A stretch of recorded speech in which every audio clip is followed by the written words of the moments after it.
तुम्ही पाहत आहात MCN न्यूज मराठी। शेतमालाला हमीभावापेक्षा तब्बल 1 ते 1.5 हजार रुपयांनी कमी दर मिळत असल्याने शेतकरी आर्थिक विवंचनेत सापडले आहेत। या पार्श्वभूमीवर हमीभावाचा कायदा त्वरित लागू करावा अशी ठाम मागणी मूर्तिजापूर तालुक्यातील जनमंच व प्रगती शेतकरी मंडळाच्या वतीने पंतप्रधान नरेंद्र मोदी यांना निवेदनाद्वारे करण्यात आली। या मागण्यांचे निवेदन मूर्तिजापूरचे उपविभागीय अधिकारी संदीप अपार यांच्या मार्फत सादर करण्यात आले।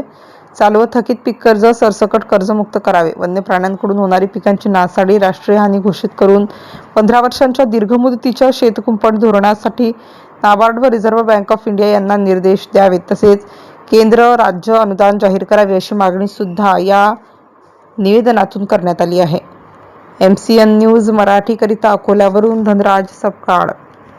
या देशात अमेरिकन डील केले असल्यामुळे या शेतकऱ्यांचं नुकसान होऊन राहिलं आहे भारतातल्या। त्या संदर्भात आम्ही माननीय पंतप्रधान साहेबांना एक असं निवेदन तयार केलं आहे की बुवा तुम्ही या शेतकऱ्यांच्या हिताचा निर्णय घ्यायचा असेल तर शेतकऱ्याची चर्चा झाली पाहिजे त्या विषयाची। तुम्ही डायरेक्ट घेऊन का आमचं काय हे करता का, म्हणून आम्ही आज माननीय पंतप्रधान साहेबांना एक निवेदन तयार केलं। त्या निवेदनात आम्ही म्हटलं आहे की बुवा या देशात हमीभावाचा कायदा पारित करा।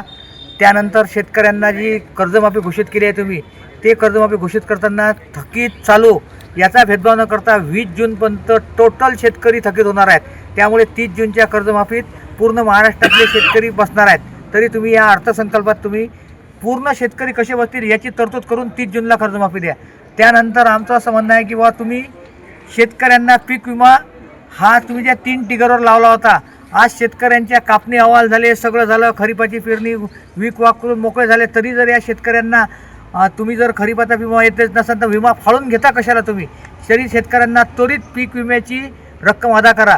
त्यानंतर शेतकऱ्यांना तुम्ही कंपाऊंडसाठी एक मोठं धोरण आखून 50% अनुदानावर शेतकऱ्यांना कुंपणाची व्यवस्था करून द्या। या सर्व बाबीचा आम्ही माननीय पंतप्रधान साहेबाला व माननीय मुख्यमंत्री साहेबांना एक निवेदन पाठवलं आहे। जर या निवेदनावर एका महिन्यात जर काही अधिवेशन काळात राज्य सरकारचं केंद्र जर कोणती तरतूद केले गेले नाही तर आम्ही भविष्यात जेव्हा देश पातळीवर आंदोलनं सुरू होतील या संदर्भातले, त्या सगळ्या आंदोलनाला आम्ही शेतकरी म्हणून आम्ही सर्व मूर्तिजापूर तालुक्यातले शेतकरी त्या प्रत्येक आंदोलनात शेतकरी म्हणून सहभागी होऊ व त्यांना आम्ही प्रत्येक वेळेस समर्थन देऊ की आमच्या ही पोटाची लढाई आहे, ही की कोण्या व्यक्तिगत याची लढाई नसल्यामुळे जिथपर्यंत या देशात हमीभावाचा कायदा होत नाही, भावांतरची स्कीम लागत नाही, जिथपर्यंत पीक विम्याचे क्लिअर टिगर लागत नाहीत, तसेच कंपाऊंडची स्कीम करत नाही, या सर्व बाबीला अनुसरून आम्ही सर्व शेतकरी लोकांना आता ठरवलं आहे की हा लढा आपला जीवनामरणाचा आहे, अभी नाही तो कभी नाही। म्हणून आम्ही ठरवलं आहे की किसान तू रहेंगा मौन तो तेरी सुनेंगा कौन, या स्लोगननुसार आम्ही शेतकऱ्यांना जागृत करू व शेतकऱ्यांचं भविष्यात कसं भलं होईल, कसं त्यांना न्याय घेता येईल या गोष्टीसाठी आमचे हे जन आंदोलन सुरू राहणार आहे।